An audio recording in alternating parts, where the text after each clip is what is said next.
Yeah.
येईवो धावूनिया विलंब का वायाला वेदा कृपाळे विठाबाई विश्वंभरे भवच्छेदके विठाबाई विश्वंभरे भवच्छेदके कोठे गुंतली समाय विश्वव्यापके न करी आता अळस अभे न करी आता अळस अभेरू पावया प्रगट दुरी कैसे अंतरू विठाबाई विश्वंभरे भवच्छेदके कोठे गुंतली समाय विश्वव्यापके नेगे नेगे नेगे माझी वाचा विसावा नेगे नेगे नेगे माझी वाचा विसावा तुका म्हणे हावा हावा हावा साधावा विठाबाई विश्वंभरे भवच्छेदके कोठे गुंतली समाय विश्वव्यापके विठ्ठला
नमामि सद्गुरुं शान्तं सच्चिदानन्दविग्रहं पूर्णब्रह्मपरानन्दम् ईशमालन्दिवल्लभं योऽन्तःप्रविश्य मम वाचमिमां प्रसुप्तां सञ्जीवयत्यखिलशक्तिधरस्वधाम्ना अन्यांश्च हस्तचरणश्रवणत्वगादि प्राणान्नमो भगवते पुरुषाय तुभ्यम् जयाचैनी आठवे शब्दसृष्टी आंगवे सारस्वतागवे जिवेसिये वक्तृत्वा गोडपणे अमृताते पारुषेपणे प्रसवती ओळगणे अक्षरांसी भावाचे अवतरदैती खूण हाताचळे संपूर्ण तत्वभेद श्री गुरूंचे पाय दै हृदय दिवसो निठाय रे वडे भाग्य होय उन्मेषासी ते नमस्कारुनी आता श्री गुरु सारीखा असता पाठीला श्री गुरु सारीखा असता पाठीला श्री गुरु सारीखा पाठीला श्री गुरु सारीखा विचारांचा देहा कोण करी विचारांचा देहा कोण करी गुरु सारीखा गुरु सारीखा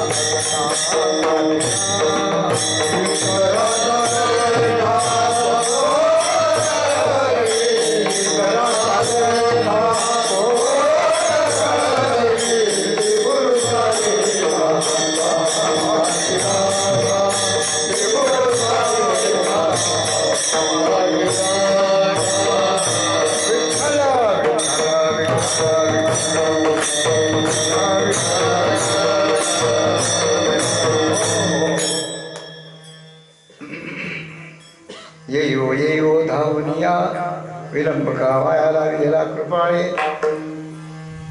विषपीठाबाई विश्वंभरे भवच्छेदके कोठे गुंतली समाय विश्वव्यापके आनंदकंद भगवंताच्या कृपेनं आपण सगळेजण तुम्ही आपण सगळेच खेड्यापाड्यात डोंगरात राहतो तरी पण सगळा हा मेळ जमवून प्रतिवर्षी करीत असलेल्या या सप्ताहात कृष्णाष्टमीच्या निमित्तानंच आहे ना का दुसरं काही निमित्त आहे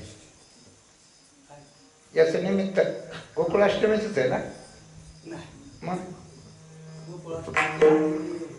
बरं बरं ठीक आहे दरवर्षी आपण सप्ताह आयोजन भजन कीर्तन हे त्या ठिकाणी करावं महाराष्ट्रातल्या संतांनी लावून दिलेला हा जो पायंडा आहे याला अनुसरून आपण करीत असतो त्या निमित्तानं आजची आलेली ही सेवा आहे त्याबद्दल आपल्याला धन्यवाद प्रणाम करून विठ्ठल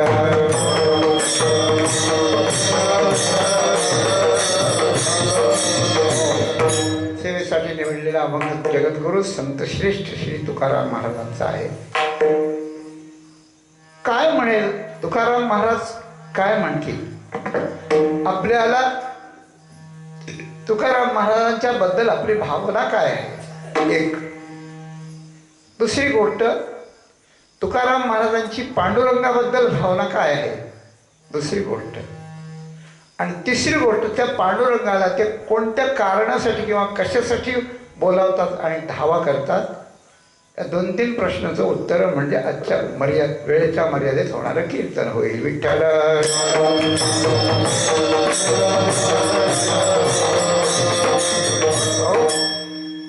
महाराष्ट्रातला प्रत्येक मनुष्य ज्ञानेश्वर माऊली तुकाराम महाराज एकनाथ महाराज नामदेव महाराज सगळे जे संत आहेत म्हणजे 500 400 300 वर्षापूर्वी होऊन गेलेले त्यांच्या पावलावर पाऊल टाकणारे त्याच्यानंतर होऊन गेलेले त्यांच्या पावलावर पाऊल टाकायचे त्याच्यानंतर होऊन गेलेले आणि अगदी आम्ही आमच्या लहानपणी अशा प्रकारचे सगळा महाराष्ट्र ज्यांनी नामस्मरणाने कीर्तने दुमदुमून टाकलेला होता असे मग ते रंगनाथ महाराज परभणीकर गुरुजी असतील सोनोपंत दांडेकर मामा असतील श्रद्धे धोंडा महाराज असतील शंकर महाराज कंधारकर असतील हे मी 2-4 नावं नमुना म्हणून सांगितले असे शेकडो खूप आणि अशा प्रकारचे लोक होते आणि त्याच्यानंतर आता आम्ही तुम्ही आपण सगळे त्या मार्गावर त्या ठिकाणी चाललेलो आहोत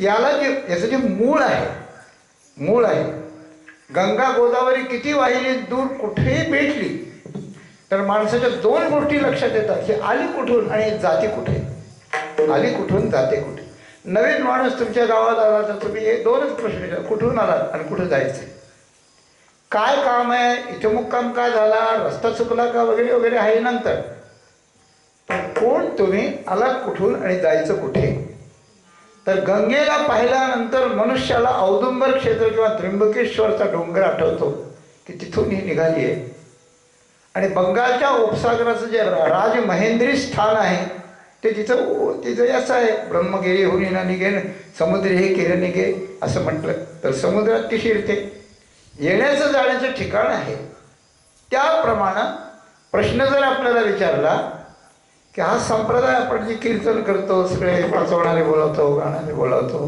प्रयत्न करून त्यांच्यानंतर करतो. मग ते पहिले वीणा घेणार, मग ते रामकृष्ण हरी सुंदर ते ध्यानं म्हणणार, परत विठोबा रखुमाई म्हणणार, मग ते महाराज येणार, मग ते रामकृष्ण हरी म्हणणार, मग ते रूपपाहतालोचने म्हणणार, कीर्तनाचा अभंग त्या ठिकाणी घेणार, विठोबा रखुमाई म्हणणार, मग चाल म्हणणार, मग विठ्ठल विठ्ठल, आणि मग त्याला काय बोलायचं ते बोलायला सुरुवात करणार. ही जी पद्धत आहे, हा जो संप्रदाय आहे, ही जी परंपरा आहे, ही परंपरा कुठून आली याचा आपण विचार करतो आहोत. कुठून आली? तर आपल्या दृष्टीने आत्ता जे विचार सांगितल्याप्रमाणे मागे मागे मागे मागे गेलो तर आपण ज्ञानेश्वर माऊली आणि तुकाराम महाराज यांच्या मधला जो काळ होता, या मधल्या काळात हे सगळं सोयीस्कर त्या ठिकाणी लागलं गेलं. म्हणून आपण ज्ञानोबा तुकाराम महाराजांनी हे आपल्याला लावून दिलंय. अशा पद्धतीनं अशा प्रकारचं आपण याच्याकडे पाहतो.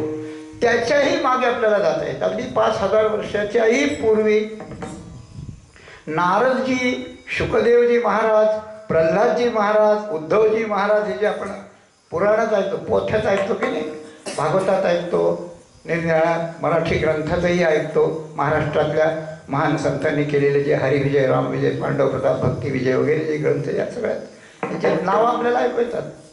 पाहिलं नाही काय कोणी? पाहिलं तुमच्या नारद बघितलेत कोणी नाही बघितले. एक महात्म्य मात्र असे होते इंदोरचे, आता त्यांच्या परंपरेतले खूप लोक आहेत, त्यांना उद्धवांची भेट झालेली आहे त्यांच्याशी, अशी गोष्ट आहे. तात्पर्य असं, हे लोक अधिकारी माणसाला अजूनही भेटतात.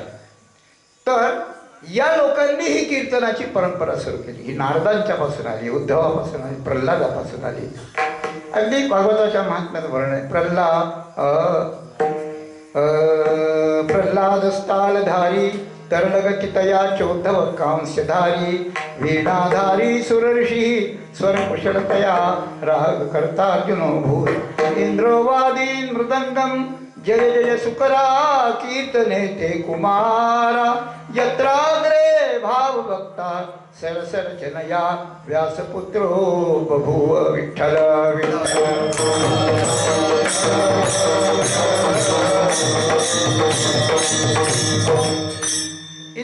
इंद्रदेव, स्वर्गातला इंद्र, पखवाज वाजवायला आलेला, टाळ वाजवायचं काम प्रल्हादची करी. अजून काही असतील त्याच्यात बरेच, पण नाव प्रल्हादजींचं आहे, प्रल्हाद स्थालधारी. ती झांज असते नारदीय कीर्तनाची, ती झांज उद्धव वाजवीत होती. उद्धव वीणेवर स्वर लावला होता, तो देवर्षी नारदांनी त्या ठिकाणी लावलेला होता. जय जयकार करण्याचं काम सनकाधिक संत करीत होते, त्यांचीच कथा तिथं असल्यामुळे. हरिद्वारचं हे वर्णन आहे, गंगाद्वार समेत तटमानंद नाव तिथं वर्णन आहे, ते करीत अशा प्रकारचे होते. आणि या सगळ्यांच्या साथ संगतीत शुकदेवजी महाराज त्यांनी भागवत सांगितलं, तेच त्या ठिकाणी कीर्तनाला उभे होते. आणि निरनिराळे दृष्टांत, निरनिराळ्या कथा, निरनिराळे सिद्धांत, निरनिराळ्या उपपत्ती, निरनिराळ्या प्रक्रिया, अशा प्रकारचं सांगून तमाम खूप जमलेल्या, हजारो लाखो जमलेल्या ऋषी मुनी, सिद्ध साधक, प्रापंचिक सगळेच, या सगळ्यांचा मनोरंजन करून आणि त्यांना सिद्धांत सांगून त्यांना भारावून टाकून देहभान हरपण्या इतकं अशा प्रकारचं त्या कीर्तनाचं महत्त्व अशा प्रकारचं होतं की भगवान स्वतः आले आणि भगवंताने सगळ्यांना वर दिला की कुठेही कीर्तन कथा असली की मी तिथे हजर राहत जाईल, अशा प्रकारे. म्हणजे आपण जी ही कीर्तन परंपरा करतो ती एक संप्रदायाच्या निमित्तानं आली आहे. त्या संप्रदायाचंही मूळ, त्याचंही मूळ ह्या सगळ्या देवदेवतांच्या पासून अशा प्रकारचं आलेलं आहे. म्हणून इंद्र म्हणलं की स्वर्गातला आहे, अजून कोणी कुठलं आहे, अजून कुठले आहे, भगवंत वैकुंठातले आहेत. म्हणजे त्रैलोक्यातले मुख्य या क्षेत्रातले लोक जमून त्यांनी हा कीर्तनाचा घाट घालून या कीर्तनाची पद्धत आणि प्रभाग सुरू केलेला आहे. तो कलियुगामध्ये पुंडलिकापासून ज्ञानेश्वर माऊलीपासून आत्तापर्यंत आपल्यापर्यंत आलेला आहे. माझा मुद्दा इथं आहे की आपण जे हे करतो ते किती महत्त्वाचं आहे का, त्याचा उपयोग काय आहे. खरंच आपण वर्गणी देतो, आपण काम सोडून येतो, उगाच हे गावातले लोक करतात म्हणून आता 4 लोकांसारखं व्हावं लागतं, सगळे वर्गणी दिले मग आपल्याला नाही म्हणतं कसं येईल असं म्हणून आपण देतो. असं काही आहे का त्यात खरंच खास काही आहे, असा विचार आपण करीत नाही. असा विचार जर आपण केला तर असं होणार नाही. कसं होणार नाही? थोडं क्षमा मागून बोलतो. आम्हाला निमंत्रण दिलं की आम्ही धावत पळत येतो. येतो का नाही? येतो. हे आमचे टाळकरी बंधू येतात, सगळे येतात. पण आम्ही इतक्या लांबून आल्यानंतर, उभं राहिल्यानंतर आम्ही रोज तुम्हाला कीर्तनात टाळी वाजवून भजन करा, हे काय कशाला सांगावं लागावं तुम्हाला? किती दिवसापासून कीर्तन, किती वर्ष आहे? 42 वर्ष. 42 वर्ष येऊन म्हणजे त्यावेळेस माणूस जन्माला असला तर आता प्रौढ झाला, त्यावेळेस 10-20 वर्षाचा असला तर आता म्हातारा झाला, आणि त्यावेळेस 50 वर्षाचा असताचा गेला वर. असं झालं की नाही? असं असूनही आपल्याला जर भजन करणं काय वाटतं कोणाला माहिती, पण भजन करणं नको वाटतं. वाजवा बरं टाळ्या, मृदंग टाळा वाजवूच नका. विठ्ठल विठ्ठल विठ्ठल विठ्ठल माना नुसती टाळी विठ्ठल विठ्ठल विठ्ठल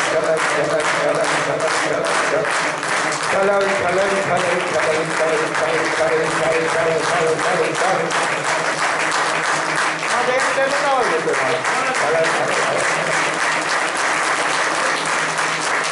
अकरा वाजेपर्यंत चालू द्या. असं हेच कीर्तन आहे, अजून कोणतं कीर्तन आहे?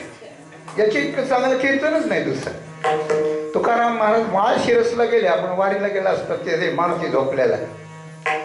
लोकांनी सांगितलं खूप चांगलं कीर्तन करा. इतकं कीर्तन करायचं चांगलं की असं कधीच नसलं झालेलं पाहिजे, सगळ्यात भारी कीर्तन. ते म्हणजे करतो. आणि त्यांनी वीणा घेऊन रामकृष्ण हरी जय रामकृष्ण हरी सुरू केलं. दुसरं काहीच नाही. 15 मिनिट झाले, अर्धा तास झाला, आता सुरू होईल. तर कशाचं सुरू होत आहे? मग एक जण आपला आसन घेऊन निघून जायला. सगळे गेले, एक माणूस बसला फक्त समोर, तुकाराम महाराजांनी. त्याने गेलेले पाहिलं नाही, जाऊ द्या. ऐको नाईको कथा कोणीतरी जाऊन या घरी निजो सुखे, तुकाराम महाराजांचं प्रमाण आहे. तर एक माणूस राहिला. त्यांना वाटलं इतक्या माणसात एकच श्रद्धावान माणूस आहे खरा, बाकीचे नाही, गेले सगळे. एकच श्रद्धावान आहे. पण तो एक जांभळ्या द्यायला लागला आणि तो सतत त्या महाराजांच्या खाली घातलेल्या घोंगडीकडे बघायला टोकलं. त्यांना वाटलं, मग लक्षात आलं की घोंगडी याची दिसते, त्या घोंगडीसाठी तो अडकला. माझ्या पायाखाली आहे अडकली घोंगडी, आणि तो त्याचं मन घोंगडीत अडकलं की त्याच्या मालकीची आहे ना ती. मग महाराजांनी कीर्तन उड्या मारून सुरुवात केली. मग त्यांची उडी वर गेली की त्यांनी घोंगडी वाढायची हळू थोडी. असं थोडी करून चाळून चाळून सगळी उडी घोंगडी बाहेर काढली, घेतली की हो त्याला निघून. तुकाराम महाराजांचं कीर्तन चालूच होतं. ते स्वतःच्या भक्तीसाठी ते करीत होते. शेवटी त्याने मारुतीरायाकडे पाहिलं. मारुतीरायाची त्याला दया येऊन मारुतीराया सगळे गेले झोपायला. आता तुम्हीच कशाला ताण घेता, उघड डोळे तारट झोपा, तुम्ही झोपा. तुकाराम महाराजांच्या शब्दाचा मान ठेवून मारुतीराय तिथे झोपलेले आहेत, ते अजूनही झोपलेले आहेत. हा कीर्तनाचा महिमा आहे. विठ्ठल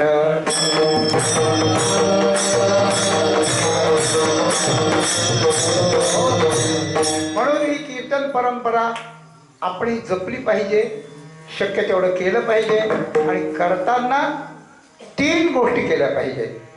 हातानं टाळी, मुखानं नाम आणि हृदयात प्रेम असलं पाहिजे. प्रेमानं श्रवण करायचं, आपल्या कल्याणाचं काय आहे काय नाही त्याचा विचार करायचा, प्रेमानं ऐकायचं, टाळी वाजवायची, भजन करायचं.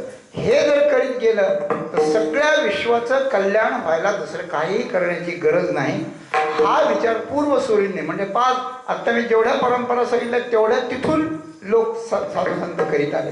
आपण फक्त त्यांनी सांगितलेलं करायचं, म्हणजे वर्म जाणून करायचं, नुसतंच नाही करायचं, वर्म जाणून अशा प्रकारचं करायचं.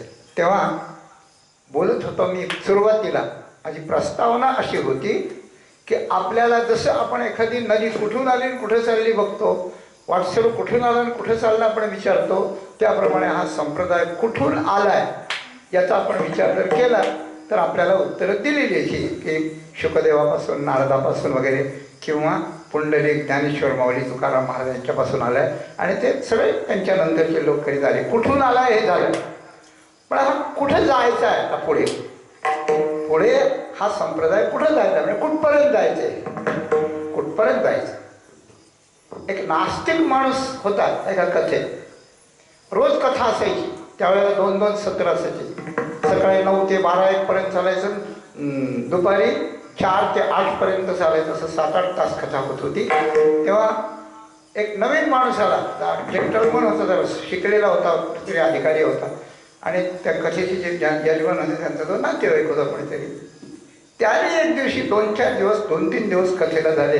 मग आम्हाला बोलून घेतलं यजमान बसवलं आणि म्हणलं माझा एक प्रश्न आहे, मी कथेला पहिल्यांदाच आलो, तर ही कथा तुमची रोज 9 ते 11, 9 ते 1 आणि 4 ते 8 अशा प्रकारची चालते. या 7 दिवसाच्या कथेच्या कधी सुट्टी नाही का हो मध्ये? रविवारची सुट्टी असते ना कर्मचाऱ्याला, सुट्टी नाही का? एखाद्या रविवारी सुट्टी द्या म्हणे. माहीत नसलेला मनुष्य असं म्हणतो की उगीच चाललंय, काय चाललंय कोणाला माहिती. परंतु गंमत अशी आहे, त्याला जसं आश्चर्य वाटलं की 7 दिवस हे असंच चालायचंय. बरं 7 दिवसाचं सोडा, पण असे काही विचार लोक करतील रोज दरवर्षी एक चालायचं. काही कोणाचा वाढदिवस असला, अमृत महोत्सव असला, कोणाचं काही असलं तर ते करतात. म्हणजे सतत चालू आहे, 12 महिने चालू आहे, कुठं ना कुठं काही ना काही निमित्त वगैरे. असं शेवट कधी व्हायचा का नाही हा प्रश्न. शेवट कधी व्हायचा का नाही? आपण धंदा करीत असतो, मग एखाद्या माणसाला म्हणता याचा शेवट, म्हणला माझा शेवट होईल तेव्हा त्याचा शेवट. तसंच आपण म्हणणार का याचा शेवट कधी आहे? तर एक गोष्ट आहे, जोपर्यंत पूर्वेकडे सूर्य उगवतोय, पश्चिमेकडे मावळतोय, जोपर्यंत डोंगर उभे, जोपर्यंत ही जमीन आपल्याला आधार म्हणून आहे, जोपर्यंत पाऊस पडतो, धान्य गवत वगैरे उगवतं, जनावरं माणसं खातात पितात आनंदाने राहतात. आणि त्याच्याही पुढे सांगतो, जोपर्यंत मनुष्य नावाचा प्राणी या जगात जन्माला येत राहील, तोपर्यंत हा संप्रदाय हे भजन होत राहील. विठ्ठल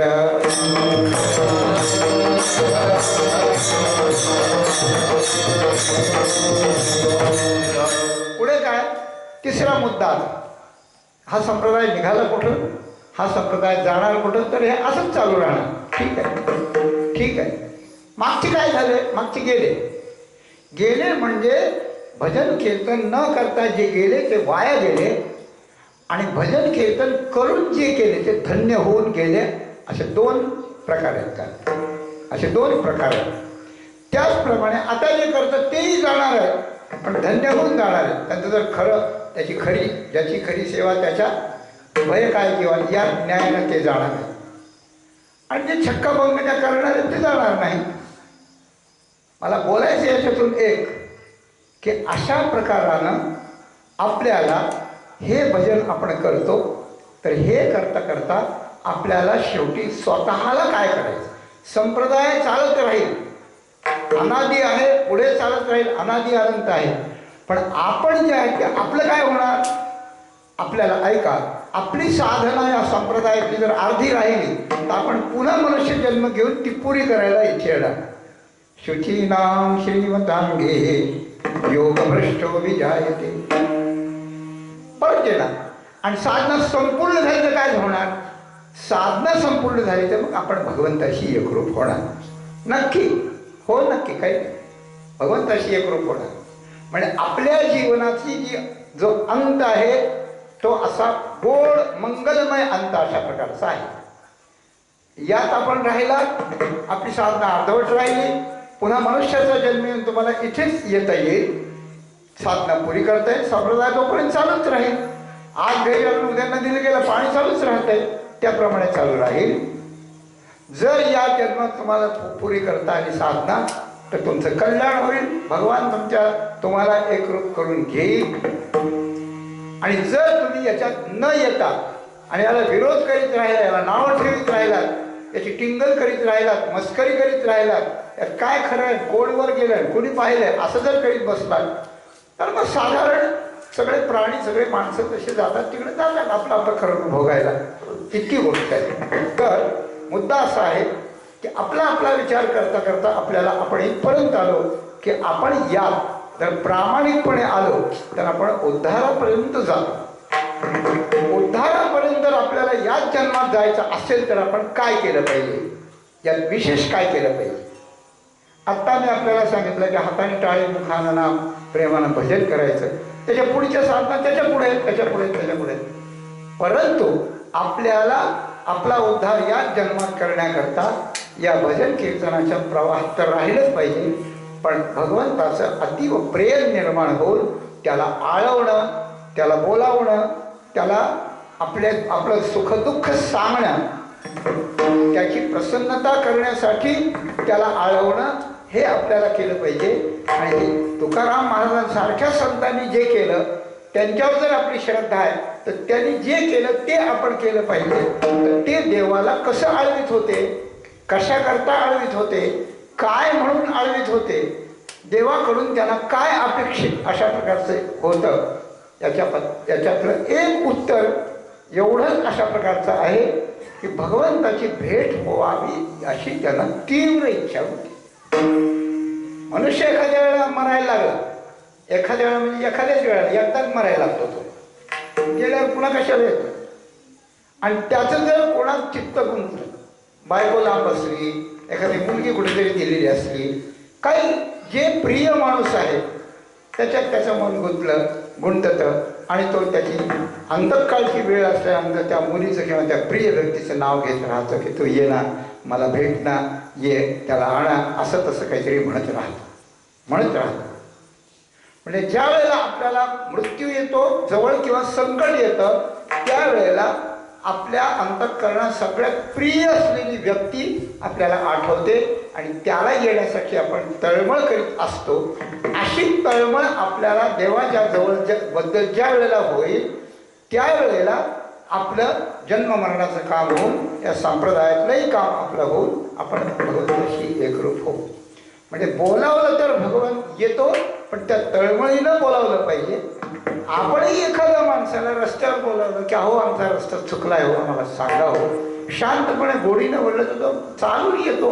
असा प्रकार प्रेमानं बोललं तर रानचं पाखरू जवळ येतं, रानचं जनावर जवळ येतं असं म्हणतं. माणूस तर माणूस आहे शेवटी. मग माणूस जर जवळ येतो तर देव का जवळ येणार नाही? देव जवळ येतो, पण त्या देवाला बोलवावं तसं. लोग कहते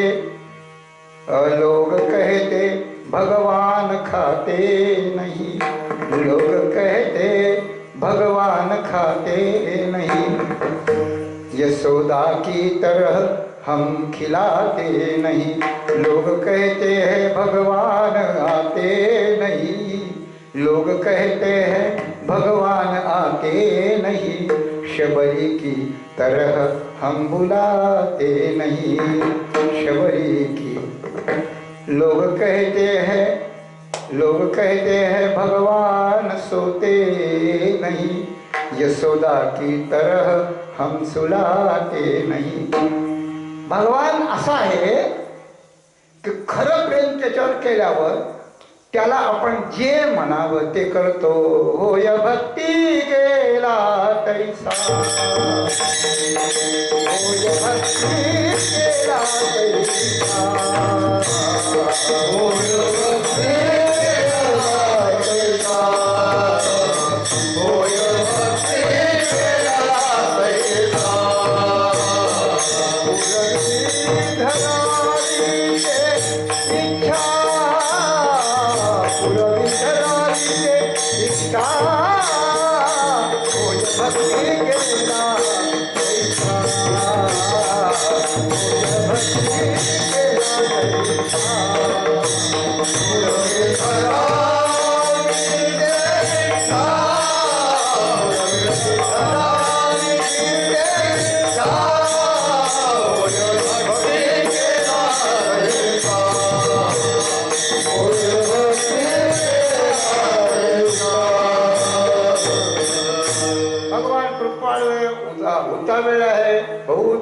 भक्ताची या काजा असं म्हटलेलं आहे. त्याला तातडी असं म्हणतात, तो कृपाळू आहे असं म्हणतात. आपण ऐकतो कनवाळू कृपाळू भक्ताला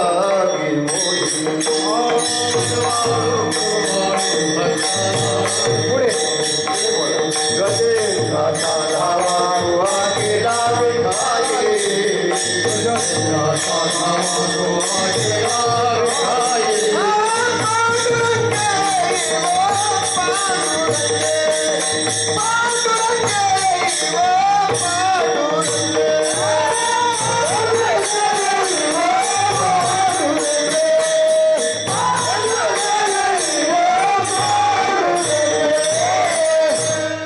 कनवाळू कृपाळू भक्ता लागे मोही. कनवाळू आहे, कृपाळू आहे. भक्ताचं नाव घेतलं तर ही मोहून जाते आणि त्या ठिकाणी जी धावा करते म्हणजे धावून येते. धावून येते म्हणजे दोन गोष्टी आत्तापर्यंत सांगितल्या आपण की आपल्या उद्धारासाठी भगवंताला आपण त्याला पाहिजे तशी भक्ती आपल्याकडून झाली पाहिजे. हेच आपला संप्रदाय शिकवतो. एवढा मोठा झाला आहे तो, ती शिकवतो आणि त्याप्रमाणे आपण करू लागलो. तुकाराम महाराजांनी जशी भक्ती केली, जशी आळवण केली तशी करायला लागलो तर भगवंताचा स्वभाव कनवाळ कृपाळ येण्याचा स्वभाव आहे. त्याला दम धर्मत देवा नाही धीर. बस अशा प्रकारचं देवाला धीर धर्मत नाही, देव येतो म्हणजे येण्याचा स्वभाव देवाचा आहे. आपल्याला देवाची गरज आहे उद्धाराकरता, जन्ममरणाचं दुःख संपवण्याकरता. मग मग प्रश्न कुठं राहतो? प्रश्न इथं राहतो की आपण आळवण्याची गरज आहे, त्याला बोलावण्याची गरज आहे. ती बोलावण्याची गरज आपली भागण्यासाठी म्हणजे आपल्याला त्याला आपल्याकडून बोलावणं होण्यासाठी आपण ज्यांनी त्याला बोलावलं आहे ज्यांच्याकरता तो आलाय त्यांचा आदर्श घेतला पाहिजे. तर तुकाराम महाराजांवर जर आपली श्रद्धा आहे, आपल्या उद्धाराची आपल्याला जर गरज आहे, जन्ममरण जर चुकवायचं आहे आणि देवाला जर आपल्याला बोलवायचे त्याच्याशिवाय उद्धार होत नाही, इतक्या गोष्टी जर जुळून आल्या तर तुकाराम महाराजांनी देवाला बोलावण्याकरता कशा पद्धतीनं आळवलेलं आहे याचं वर्णन अभंगाच्या पहिल्या.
आदरात, प्रेमात, संकटग्रस्तत्वात आणि व्याकुलत्वात या चार कारणानं तुकाराम महाराज अगदी व्याकुळ होत त्या ठिकाणी येयो येयो धावून या. देवा धावून ये, धावून ये, धावून ये, धावून ये. हे कृपावंत देवरूपी माझी आई, तू काय विलंब लावस? तू उशीर का केलास? उशीर का केला? लहानपणी भजनात आमच्या गावात म्हणायचं काय, करे उशीर लाविला देवा. हा, तुझ्यासाठी संसार सोडला, तुझ्यासाठी हे केलं, तू उशीर का लावलास? गजेंद्र असा वरती बघत होता, एक फूल घेतलं होतं त्यांनी, सगळ्या त्याच्या सोबतीने संगतीने सख्या पत्न्या सगळं सोडून गेल्या होत्या. व्याकुळ झाला होता, नखर खाली ओढत होता, नाकापर्यंत पाणी आलं होतं, 2-3 सेंटीमीटर शिल्लक होतं. पुढच्या क्षणाला प्राण मध्ये जातील, मला सोडवणारा इथून कोण नाही.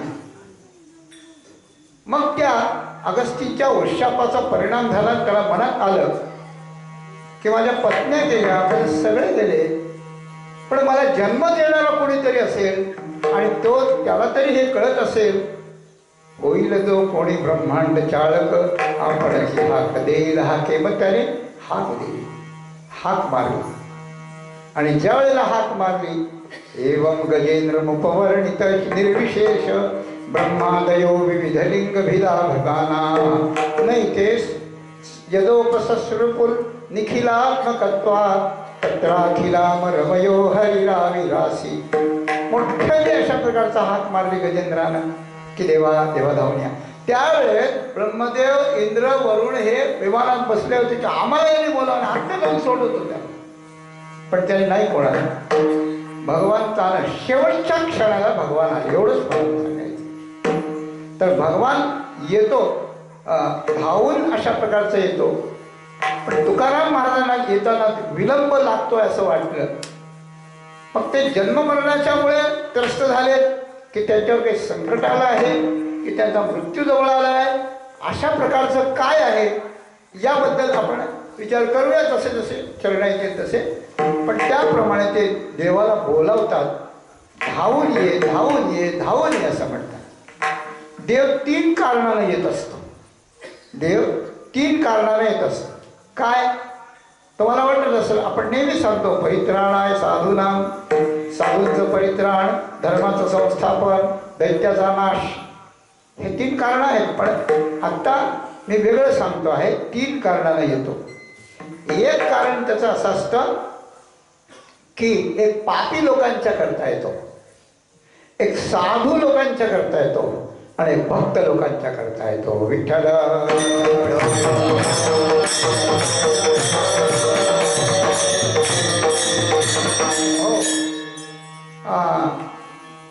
संत लोकांच्या करता येतो. संत लोक म्हणजे काय? शबरी तपश्चर्या करीत होती, रोज झाडून घेत होती. वेलून सांगू का तुम्हा उद्या श्रीराम येणार. उद्या येणार श्रीराम, नाही आले उद्या. दुसऱ्या दिवशी म्हणायला लागले उद्या श्रीराम येणार.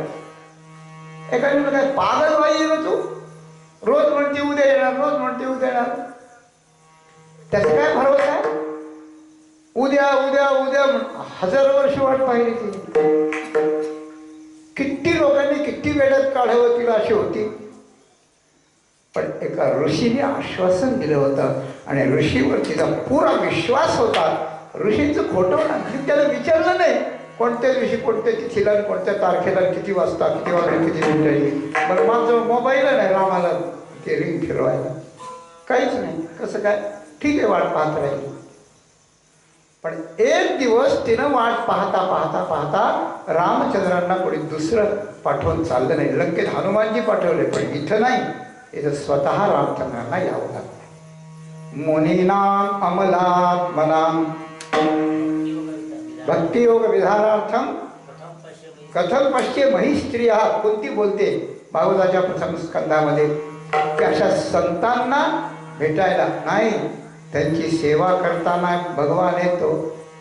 आवडीने पाणी ज्या घरी चक्र पाणी वाहे, आवडीने पाणी ज्या घरी चक्र पाणी वाहे, आवडीने स्वामी घरी चक्र पाणी वाहे, आवडीने स्वामी घरी चक्र पाणी वाहे. अनन्य भक्ती भावे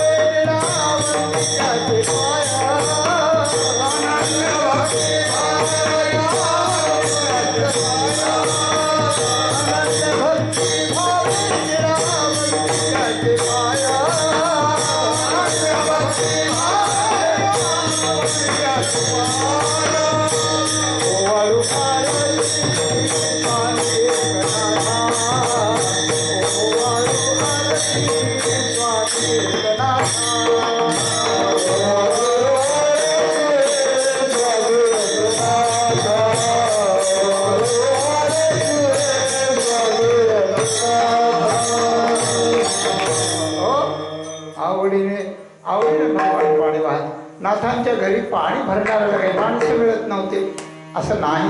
पण द्वारकाधीश भगवानला वाटलं, भगवंताला वाटलं यांची सेवा करावी. म्हणजे संतांच्या करता भगवान आवर्जून त्यांचं ज्ञान भेटायला, त्यांचा उद्धार करायला म्हणत, त्यांचं काम करायला म्हणत, त्यांची सेवा करायला म्हणतो, म्हणून येतो. एक गोष्ट आहे.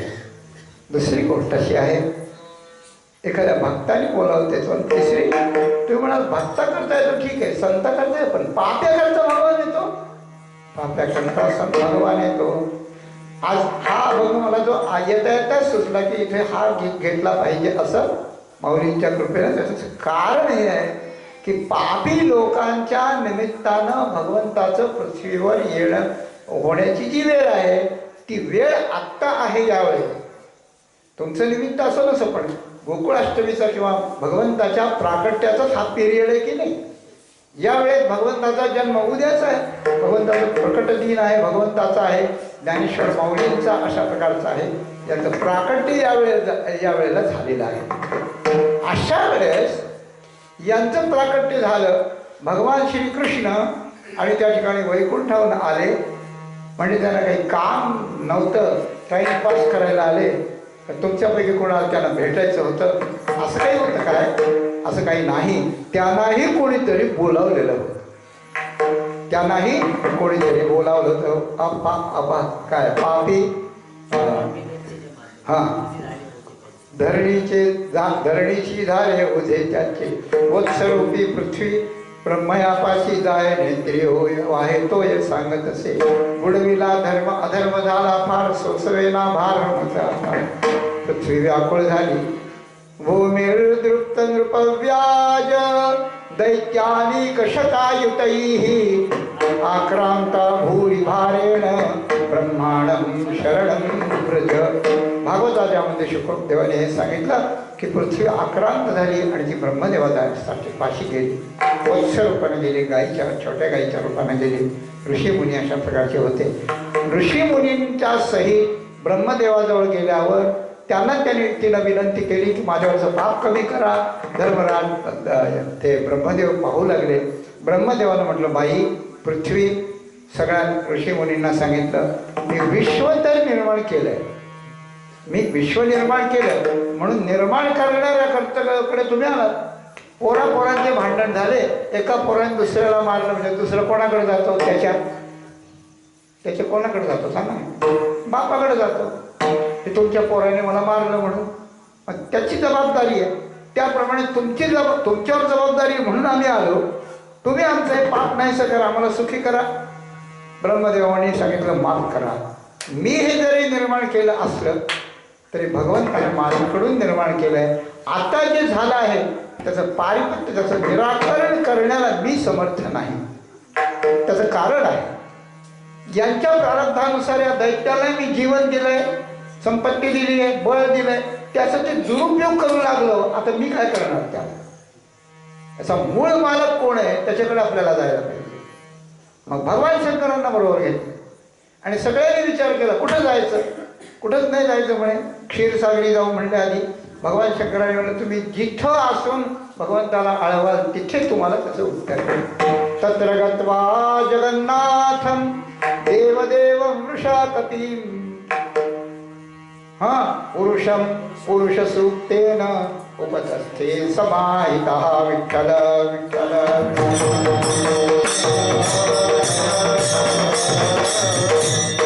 पाप्या करता येतो म्हणजे त्यांचं पाप नाही सगळं त्यांना लगेच उद्धार करतो त्याने काही न करता असं नाही.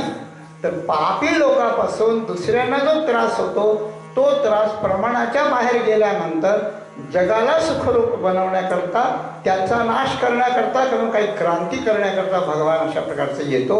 म्हणून या दृष्टीनं भगवंताला बोलावण्यात आलेलं आहे. भगवान शंकर आहेत, ब्रह्मदेव आहेत, कुबेर, यम हे सगळे देव आहेत. पृथ्वी ऋषीमुनी आहेत आणि देव आहेत. ब्रह्मदेव सगळ्यांचे मुख्य पुढारी आहेत आणि त्याला आळवलं. पुरुष सुक्तानं, विष्णू सुक्तानं त्यांची स्तुती केली. इकडं भगवंताच्या भक्तांनी नामस्मरण अशा प्रकारचं केलं आणि मग भगवंताला क्षीरसागरी थोडीशी जाग आली की काहीतरी शब्द माझ्या कानावर आदळत आहेत, कोणीतरी मला ओरडून सांगतंय, कोणीतरी संकटात आहे. थोडे डोळे किलकिले केले आणि भगवंताने प्रेरणा दिली आकाशवाणीला आणि आकाशवाणीनं सांगितलं की तुम्ही काही काळजी करू नका, तुम्ही जा. भगवंत स्वतः आणि त्या ठिकाणी गोकुळामध्ये अवताराला येत आहे. त्या भगवंताला बोलावलं आणि मग भगवान आले. तर पापी लोक जास्त झाले म्हणजे लोकांच्या करता भगवान येतात, हा दुसरा प्रकार. आणि तिसरा प्रकार यातले जे भक्त आहेत, भगवान येऊन जातात, काम करून जातात. आणि अशा भगवंताला एखाद्या भक्तानं खूप सगळं समर्पण करून जर त्याला आळवलं भगवंताला तर त्याला दम निघत नाही, मग तो भक्ता करता येतो. संता करता पाप्याकडून त्रास झालेल्या लोकांच्या करता आणि भक्ताकरता अशा प्रकारचा येतो. आपल्याला भक्ती करून जर देवाला बोलवायचे तर तुकाराम महाराज त्या ठिकाणी म्हणतात, ये हो धावून या देवा, धावून ये देवा, धाव रे लवकरी, संकट पडले भारी, असं त्या ठिकाणी म्हटलं. या शत्रूंनी आणि माझी फजिती चालली आहे, माझी अब्रू घेणं चालवलं आहे, माझं वस्त्रहरण चालवलं आहे, देवा धावून या, अशी गोष्ट. द्रौपदीचं वस्त्रहरण होतं, गजेंद्राला मृत्यू आला होता. तुकाराम महाराजांना काय झालं होतं? त्यांचं वस्त्रहरण कोणी केलं होतं का? त्यांना काही मृत्यू आला होता? काही नाही, काही नाही. पण एक गोष्ट लक्षात ठेवा, आर्त भक्ताचं लक्षण असं आहे की संकट आल्यानंतर व्याकुळ होऊन देवाला आळवायचं तरी देव येतो. आणि श्रेष्ठ भक्तांचं असं आहे, दुसऱ्या लोकांच्या दृष्टीनं आपल्यावर संकट जरी नाही आलं तरी आपण मनुष्य देहात येऊन या जगात जर वावरतो तर संकट आपल्यावर आहेच, अशी गोष्ट आहेच आहे. बऱ्याच दिवसांनी आम्ही एखाद्या गावात जातो आणि त्याला विचारतो की मागे आम्ही खूप दिवसापूर्वी आलो होतो, ते अमुक अमुक नावाचे ग्रस्त होते, फार प्रेमळ होते, ते आहेत का? त्यांना बोलवा हो, आम्ही आलो म्हणून त्यांना सांगा, आमचं त्यांचं खूप प्रेम आहे. त्यावेळेस तो म्हणतो, डोळ्यात पाणी आणून सांगतो, खूप सज्जन होते, खरंच बोलता तुम्ही, पण 2 वर्षापूर्वीच ते गेले, त्यांना भयानक कॅन्सर झाला म्हणून. आम्हालाही वाईट वाटतं. याचा अर्थ असा की आपण या जगात जन्माला आलो पण आपण सुरक्षित कुठे आहे? सुरक्षित नाही. कोणालाही कोणत्या वेळेला कुठलाही रोग होऊन त्यावेळी मृत्यू येऊ शकतो. कोणाला कुठल्याही प्रवासात कुठे ॲक्सिडेंट होऊ शकतो. कोणाचं कोणाचे वैमनस्य असल्यामुळे कोणी कोणाचं खून करू शकतो. वातावरण बिघडलं, विषारी वातावरण अशा प्रकारचं झालं म्हणजे मनुष्य त्यातही जाऊ शकतो. मनुष्य पंगू होऊ शकतो, मनुष्य पराधीन होऊ शकतो. म्हातारा झाल्यावर पोराबाळाने विचारलं नाही की त्याला किडे पडण्याची वेळ येते. हे जर काय काय होऊ शकतं हे जर सांगायला लागलं तर रात्र पुरणार नाही आणि त्याचा अनुभव घेताना आयुष्य सुद्धा पुरणार नाही. आपण सुरक्षित कुठे आहोत? म्हणून जे खरे भक्त असतात ना त्यांना आपल्या दृष्टीने ते स्वस्थ दिसतात, पण ते त्या संकटात ऐशी या संकटाची संधी धाव घालावी कृपानिधी तुका म्हणे माझी बळबुद्धी सकळ सिद्धी पाय तुझी होईल संचिताची सत्ता अंगाई पराधीनता ठावतो न दिसे लपचा बहुचिंता प्रवर्तनी. पुढचा अंधार डोळ्यापुढे दिसतो आणि त्यावेळेला ते देवाला त्या ठिकाणी आळवतात की देवा धावून ये, देवा एक वेळ राहू द्या. तर ते गर्भात आहे फक्त. आता हे आत्ताच मी सांगतोय. आता तर धावून ये असं त्या ठिकाणी म्हणतात, येऊ धावून. आणि काय असतं तुम्ही म्हणाला आत्ता सांगितलं की देव उशीर नाही करीत, बरोबर वेळेवर येतो. आणि तुकाराम म्हणाला विलंब का वायाला गेला कृपाळ, तो कृपाळ असेल तू उशीर का लावलास, उशीर का लावला. तर त्याचं उत्तर असं आहे की ज्या वेळेला आपलं मन व्याकुळ होत असतं त्यावेळेला आपल्याला थोड्या वेळ जास्त वाटत असतं. आत्ता आम्ही जाट देवळातून या रोडच्या या बॉर्डरपर्यंत सरळ आलो, पटकन आलो आणि तिथून पुढं गेलो, मागे गेलो, याला विचार त्याला विचार, सगळे डोंगरच दिसतात पलीकडे. नवीन नवीन लोक होते आमच्याबरोबर. काय आणि अशा वेळी थोडाच रस्ता खूप मोठा वाटत असतो, थोडा खराब असलेला खूप खराब वाटत असतो. हे कधीच लक्षण असतं उतावेळ झाल्यावर घालमेल होत असते. त्याप्रमाणे पुढचं संकट दिसल्यावर तुकाराम महाराजांची अवस्था अत्यंत व्याकुळतेची आहे. आणि व्याकुळतेमध्ये तितकी व्याकुळता झाली की देव बरोबर येणार आहे, ते ठरलेलं आहे. त्याचं तुमच्या अंतःकरणाची व्याकुळतेची डिग्री किती आहे, त्याचं तापमान टेम्परेचर किती आहे ते तितकं झालं की येणार, तोपर्यंत नाही येणार. मग आपलं वाढवीत राहायचं आहे तिकडून. पण आपल्याला मात्र उतावेळ असल्यामुळे आपण खूप काळ हे करतो आहोत आणि देव येतच नाही असं आपल्याला वाटत असतं. म्हणून त्या पद्धतीने म्हणतात ते हे कृपावंता देवा खूप वेळ अशा प्रकारचा झाला आहे, तू काय येत नाहीस, तू काय येत नाही, तू लवकर यावंस, अशीच तुझी अवस्था अशा प्रकारची आहे, अशाच प्रकारची आहे. कारण तू कोण आहेस? व्याकुळ होऊन बोलावण्याचं काम जसं पहिल्या चरणात करलं तसं कुणाला बोलावलं आणि कोणत्या स्वभावाच्या कोणत्या देवतेला बोलावलं त्याचं वर्णन दुसरं. भवते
अभिधान आहे. अभिधान म्हणजेच नाव. एक नामाभिधान आहे. दोन विशेषण आहे. विठाबाई हे नाव आहे. माझी विठाबाई असतो. एखाद्या बाईचं नाव विठाबाई ठेवलं जातं. अशी बाई नाही, तो विठोबा आहे, पांडुरंग आहे, विठ्ठल परमात्मा आहे. पण भगवंताला भक्तानं मी तुझं लेकरू आहे आणि तो आई आहेस, तू माझी माऊली, मी तुझे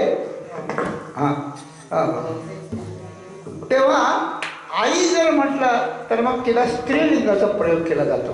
म्हणून विठोबाला विठाबाई म्हणण्याची पद्धत आहे.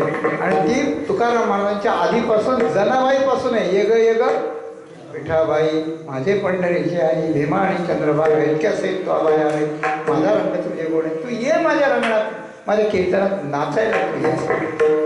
म्हणून विठाबाई हे नाव आहे, नामाभिधान आहे. पण दोन विशेषण असेल. विठाबाई पुढे विश्वंभरे आणि तिसरं भवच्छेदके. मला दोन कामं आहेत तुझ्यापाशी. तू यावस, आईच्या करुणेनं यावस. एक तुझ्या नामातला अर्थ आहे आईच्या करुणेनं. तुला जे आई म्हणतो तर आईला करुणच असते बाळाची, पण तिनं लवकर यावं. एक आणि तो विश्वंभर आहेस. विठाबाई विश्वंभरे भव, विश्वंभर आहेस तर तू लवकर यावं किंवा प्रगट व्हावं. बरं का, लवकर यावं, प्रगट व्हावं. आणि तिसरी गोष्ट काय, भवच्छेदके. भवनाम जन्ममरणाची परंपरा, जन्ममरणाचं दुःख. जन्ममरणाचं दुःख नाहीसं करणारी, छेदणारीच तू आहेस. म्हणजे देवाला त्याच्या सामर्थ्याची, देवाला त्याच्या कार्याची आणि देवाला आपल्या उतावेळतीची कल्पना देऊन ठेवली पाहिजे. जेव्हा भवच्छेदके हे लक्षण आहे आणि विश्वंभरे हे लक्षण आहे. कारण काय, देव एखाद्याला म्हणत की तुम्ही बोलावलं होतं पण मी इथं लांब होतो, मला काय कळायचा मार्ग आहे. आता इथे त्या ठिकाणी आलो आपण, आपल्यासाठी लांब कुठेतरी एखादी व्यक्ती व्याकुळ झाली, त्याने त्या ठिकाणी फोन लावला, फोन लागत नाही, इथं रेंज नसते. रेंज नसल्यामुळे फोनचं त्या ठिकाणी काय ते चार्जिंग संपलेलं आहे, त्याच्यानंतर कार्डही संपलेलं आहे, त्याच्यानंतर त्याचं ऑपरेट करणारंही कोणी नाही, नुसतं आहे मोबाईल, त्याला काय करायचं, काहीच नाही. अशा वेळेस आपण म्हणत होतो तुम्ही किती प्रयत्न केला तरी मला समजायला काय मार्ग आहे, समजायला काही मार्ग नाही मला, म्हणून माझ्यावर दोष नाही. पण तू जर तेव्हा असं म्हणशील मला समजायला मार्ग नाही, तुकाराम महाराज तुम्ही किती आळवलं ते नाही. तो का म्हणे त्याचे नाव विश्वंभर,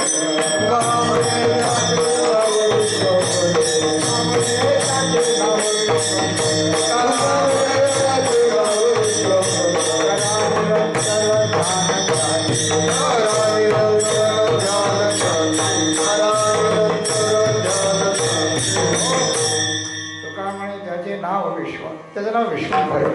विश्वंभर हे नुसतं कोणीतरी ठेवलेलं नाव नाहीये, हे सार्थ नाव आहे. विश्वंभर शब्दाचा अर्थ तो विश्व भरलेलाही आहे आणि विश्वाचं भरण पोषण तो करतो आहे.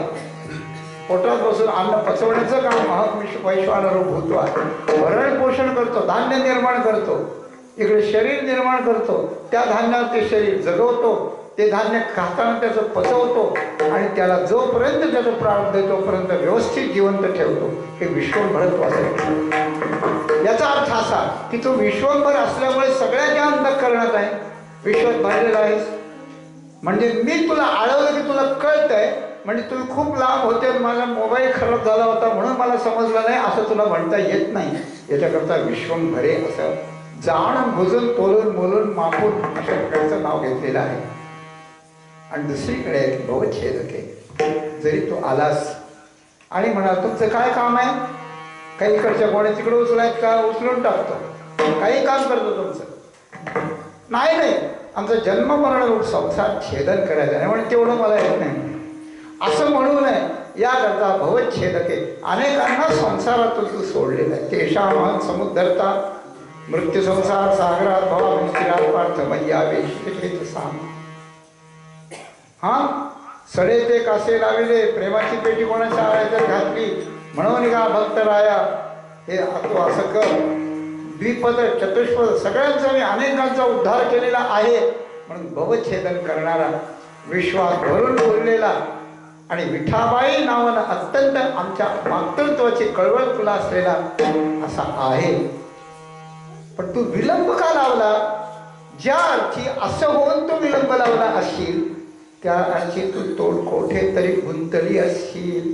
कोठे गुंतली समाय विश्वव्यापक आहे. दुसरं आहे, विश्वात तू व्यापक आहेस. कुठे गुंतलीस, कुठे गुंतली, कुठे गुंतली. माझ्या आंधळ्याची काठी कोणे वनी नेली अशा प्रकारचा म्हणतात. ज्या वेळेला राम वनात गेले त्यावेळेला कौसल्या माता धाय मोकळून अशा प्रकारचं रडत होती. घडघड आश्रमच्या धारा गळत होत्या. त्यावेळेला सगळ्या आणि कवींनी असंच वर्णन त्या ठिकाणी केलंय की म्हातारपणी एखाद्याला आंधळेपण यावं आणि त्याला चालता येऊ नये आणि त्याची काठी कुठेतरी पडावी आणि कोणीतरी काठ्या कोणत्या घेऊन जावी. माझ्या आंधळ्याची काठी अशा प्रकारचा या वयात आणि या ठिकाणी सगळा आधार माझा राम असलेला तो निघून गेला असा त्याचा अर्थ आहे. तात्पर्य असं की विश्वव्यापक आहे. तू कुठे गुंतली आहेस, कुठेतरी गुंतली आहेस, गुंतली आहेस. पण जर तू गुंतली म्हणावं तर तू विश्वव्यापक आहे. तू तिथेही आहे आणि इथेही आहे. सगळीकडे तू काम, लाईट जशी सगळीकडे आहे मग इथे लाईट लागतो, दुसरीकडेही लाईट लागतो, लाईट गेली नाही तर. हवा जशी सगळीकडे आहे, कोणालाही घेता येते नाही म्हणे आज कार खेळते सगळे हवा जाट डोळ्यावर गेली. मग इथं लोक राहतील का जीवन? इथं आली तर तिथले राहतील काय? नाही. हवा, आकाश, तेज, ऊर्जा, भगवान तर आहेच व्यापक, पण या गोष्टी सापेक्ष व्यापक आहेत असं शास्त्र सांगतं. तेव्हा विश्वव्यापक आहेस तर तू गुंतलीही म्हणता येत नाही.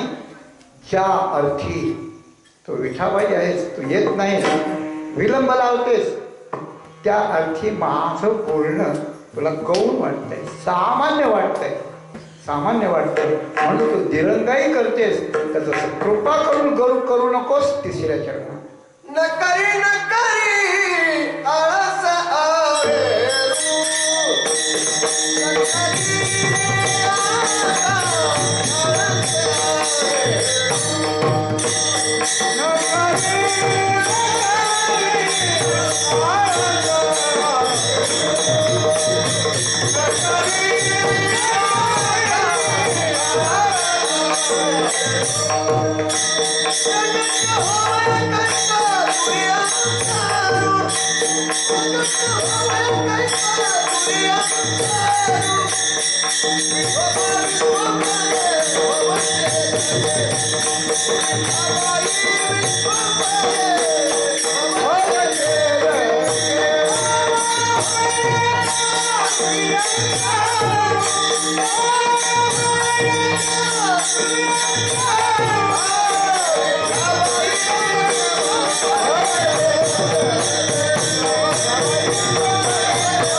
नकरी आता आळस अभेरू. 2 वेळा किंवा 3 वेळा न करी नाही, करू नकोस, आळस करू नको, आभेर करू नको. तुकाराम महाराजांनी मांडलेले पॉइंट आहे, ते मुद्दे आहेत, ते मुद्दे अतिशय भगवंताच्या भक्तीला, भगवंताच्या अवस्थेला म्हणजे भगवंताच्या मोठेपणाला, भगवंताच्या प्रेमाला आणि भक्ताच्यासाठी भगवान येतो त्याच्या ब्रीदाला हे सगळ्याला धरून फिट बसणारे अशा प्रकारचं आहे की भगवान जरी आला आणि तुकाराम महाराजांनी या अभंगाचा अर्ज पुढे ठेवला तर त्याला मी का येत नाही याचं काहीच कारण सांगता येत नाही, येणार नाही, जर यांची भक्ती जर खरी आणि पूर्ण असेल तर, नाही तर मग नाही. पण ज्याचे जे म्हणतात त्याची पूर्ण भक्तीनं म्हणतात, तर आळस करू नको ना आवेर करू नको. दोन गोष्टी माणसं करतात. काय, एखाद्याने आपल्याला बोलवलं, खूप महत्त्वाचं आहे, आपण महत्त्वाचे आहे, ते माणसं महत्त्वाचे आहेत, त्याचं काम महत्त्वाचं आहे, आपण जायला लागलो, हजारो लोक आपल्या तिथे वाट पाहणार आहेत. असं असताना आपल्याला आपले लोक म्हणतात तुम्हाला तिथलं निमंत्रण आहे, तुम्ही घेतलेलं आहे, मी बोलत होतो तुमच्या डायरीवर लिहिलं आहे, तुम्ही निवांत कसे निवांत आहे. मग त्यावेळेला तो माणूस म्हणतो कसं आहे, ते लोक बोलावेपर्यंत खूप गोड बोलतात, घाईनं बोलतात, पण तिथं गेलं की काही नसतं, अर्धा 2 तास उशीर. मग काय जाऊन सावकाश झालं, काय बिघडलं असं केलं. किंवा जायचं आहे पण खूप आज थकून असल्यामुळे थोडं कंटाळा आलाय, मला 5-10 मिनिटं पडू लागलं, आता मी आजारी पडणार आहे, आता आज उद्या काल रोज तेच. हे थोडंसं आळसाचं काम आहे. आणि अवेराचं काम काय आहे, अवेराचं काम आहे की आपल्याला एखादा माणूस प्रेमानं बोलावतो, पण मागचा त्याचा आपला संबंध पाहता, त्याचा इतर लोकांशी वागण्याची पद्धत पाहताना, त्याचं एकंदर कॅरेक्टर किंवा एकंदर त्याचं काय आहे ते सगळं पाहताना आपण डोळ्यावर येऊ नये म्हणून किंवा काही कारणानं आपण कबूल तर व्हायचं आहे, पण तिथं जाणं आपल्याला टाळता कसं येईल हे बघायचं, कसं टाळता येईल हे बघायचं, असं काही असतं. आणि त्यावेळेला मनुष्य नसलेले कामं काढतो इकडं, किंवा आजारी पडण्याचा सोंग करतो, किंवा दवाखान्यात ॲडमिट होतो, आणि त्याला परहस्ती त्याचं काय आलं तर कळतं की ॲडमिट झालं, मला इथे असे तसं असं. याला अवेर म्हणतात, टाळाटाळी म्हणतात. तर आळस करणं आणि टाळाटाळी करणं या 2 गोष्टी संभवतात. ज्याची तू विश्वव्यापक, विश्वंभर आणि भवच्छेदनाची सामर्थ्य असलेला असताना, आणि मी तुला आई म्हणून अत्यंत व्याकुळतेने त्या ठिकाणी बोलावीत असताना तू येत नाहीस, देवा कृपा कर, देवा कृपा कर. ही आळवण्याची 3री पद्धत. पहिल्या चरणात, दुसऱ्या चरणात, तिसऱ्या चरणात की देवा आळस करू नको. त्याचं कारण, माझा जर इकडं तुझ्या व्याकुळतेने मृत्यू झाला तर तुझ्यावर अपवाद येईल की भक्तीनं तुकाराम आळवीत असताना तेव्हा गेला नाही वेळेवर, म्हणून असं त्या ठिकाणी झालं. एखादा पेशंट आहे, अर्जंट आहे, अगदी सिरियस आहे, आणि डॉक्टर त्यांच्या घरचंच काम करीत राहिले, त्याला उशीर झाला, तर त्यावेळेस पेशंट त्या गेला, त्या पेशंटच्या नातेवाईकाला त्या डॉक्टरांच्यावरती केस करतात, हे दुर्लक्ष केलं. माझ्याकडे दुर्लक्ष करून माझं काय झालं तर तुला संत विचारतील की देवा असं का केलं. गोपींच्या बाबतीत हे आहे की भगवान प्रगट झाले, यापुढे क्षण जरी लावला असता तरी गोपी जिवंत राहणार नाही असं देवाला वाटत होतं. त्याप्रमाणे आता आळस करू नको, अवेर करू नको. मला पक्क माहिती आहे की तुझ्याकडे सगळं सामर्थ्य, व्हावया प्रगट कैचे दुरिय. मी तुला लागून ये म्हणतो, लांबून नाही, तू विश्वंभर आणि विश्वव्यापक असल्यामुळे माझ्या जवळच आहे. तुला प्रगट होण्याला काही अवकाश आहे का? माझं तुझं काही दूर अंतर आहे का? दूर अंतर नाही. वस्त्रहरण द्रौपदीचं होत होतं तेव्हा देव दूर होते, म्हणजे कृष्ण म्हणून, बरं का, कृष्ण म्हणून. मग तिला म्हणलं काही कौरवे परिभूतानाम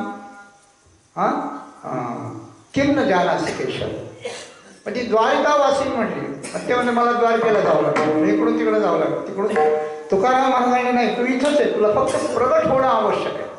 व्हावया प्रगट कैचे दुरी अंतर. ज्याला प्रगट कुठेही होता येतं त्याचं आणि त्या बोलावणाऱ्याचं अंतरच नसतं, ज्याला प्रगट होता येतं. आता मोबाईलमध्ये तो व्हिडिओ मोबाईल निघाला ना, त्याच्यात सगळं ते ठिकाण दिसतं, ते माणसं दिसतात, ते सगळं दिसतं.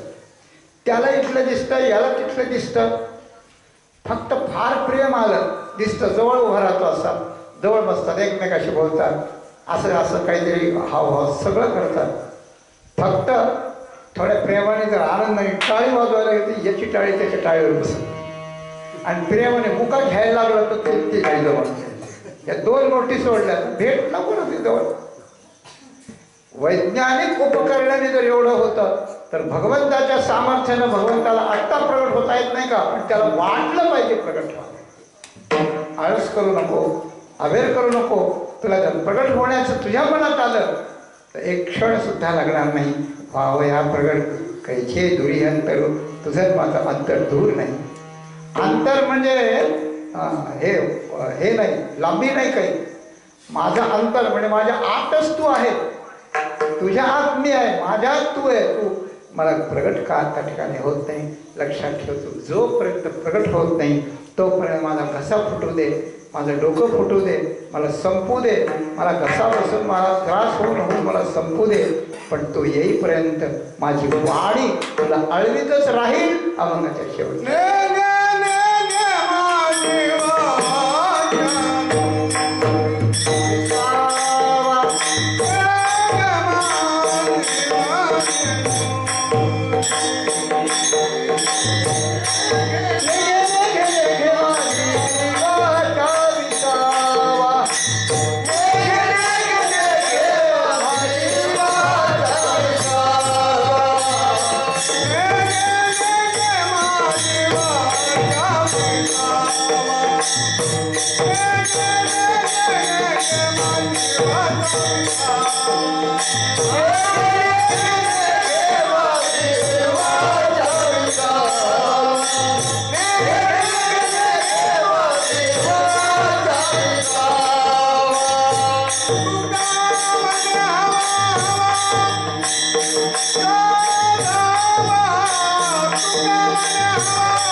Viva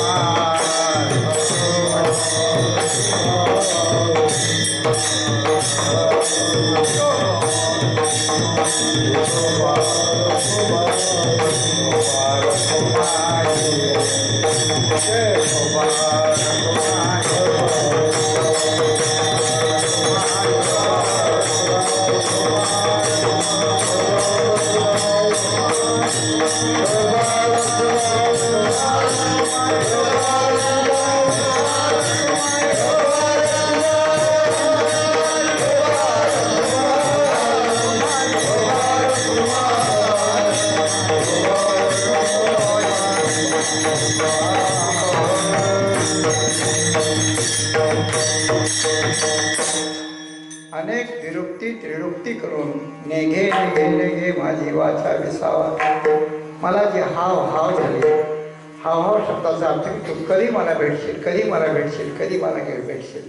आणि हाव हाव शब्दाचा एक हाय हाय अर्थ आहे, म्हणजे तुझ्या वियोगानं, तुझ्या विरहानं माझं अंतःकरण व्याकुळ होऊन धडधडात जळतं आहे. अशा प्रकारचा हा माझा हावा योग साधावा. साधावा म्हणजे अशा व्याकुळ समय तो येऊन मला त्या ठिकाणी तापलेलं विझवण्यासाठी अमृताचं सिंचन करून मला भेट देऊन मला कृतार्थ करावं, असाच त्या ठिकाणी अर्थ आहे.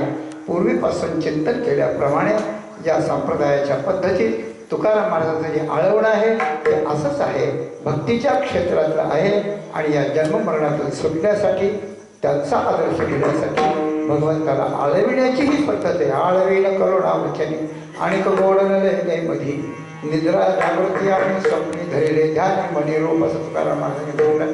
तुकाराम महाराजांनी आळवलं, त्याप्रमाणे परमात्मा त्यांना भेटले, त्यांना उत्संगात त्यांना कडेवर घेतलं, त्यांना हात फिरवला, त्यांना प्रेमानं बोलले आणि तुकोबा तुझ्या मागे पुढे मी सांभाळीच उभा याचं आश्वासन दिलं. त्यांचा आदर्श आपल्या पुढे आहे. आपणही जर या संप्रदायावर निष्ठा ठेवून आणि हातानं टाळी, मुखानं नाम, हृदयात प्रेम आणि सतत नाम आणि अशा प्रकारचं टाहो फोडून, रामकृष्णी टाहो नित्य फोडी, असं टाहो फोडून भगवंताला आळवणं जर सुरू झालं तर तुमच्या आमच्यासाठी सुद्धा भगवान एक वेळ निश्चित येईल. तो जगा करता येतो कृष्ण रूपानं, गजेंद्रा करता येतो हरी रूपानं, शबरी करता येतो राम रूपानं, आणि रामकृष्ण हरीचं नाव आपण घेत असल्यामुळे आपल्याकरता तो येईलच येईल. अशा प्रकारची युक्ती, अशा प्रकारची किमया या कलियुगात उद्धारासाठी संतांनी आपल्याला लावून दिली, त्यांचे उपकार आहेत. म्हणून एक वेळ भजन ज्ञानेश्वरा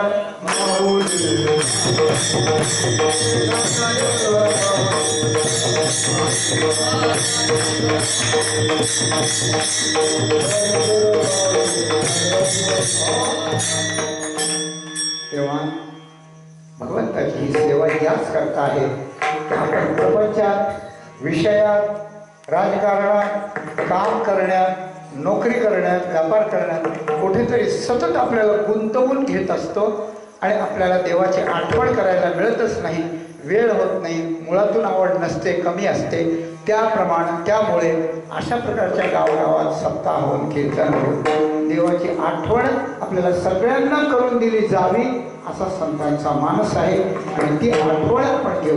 चिपळा टाळ भुळा भुळा शब्द नादे देणे ब्रह्मानंदे हृदयी आठवण नांदे.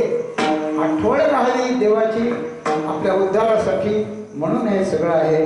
याप्रमाणे भगवंताचं नाम सगळ्यांची प्रेमानं वागावं, प्रामाणिकपणे राहावं, परस्त्री माते समान मानावी, परद्रव्याचा अभिलाष करू नये, कशाचाही लोभ वगैरे त्या ठिकाणी करू नये आणि संतांच्या मागे चालून देवाला आवडतं होऊन, देवाला आळवून, देवाला प्रगट व्हायला लावून आपली जीवनयात्रा आपण सफल करावी. थोडा तुकाराम महाराजांचा संदेश आपल्यापुढे ठेवून झालेली सेवा गुरुमाऊलींच्या चरणी समर्पण करून न्यूनते कुठेतरी अधिकते सरते कुठे तुमचे आहे असं सांगून माझ्या वाणीला पूर्ण विराम देतो. विठ्ठल जय जय.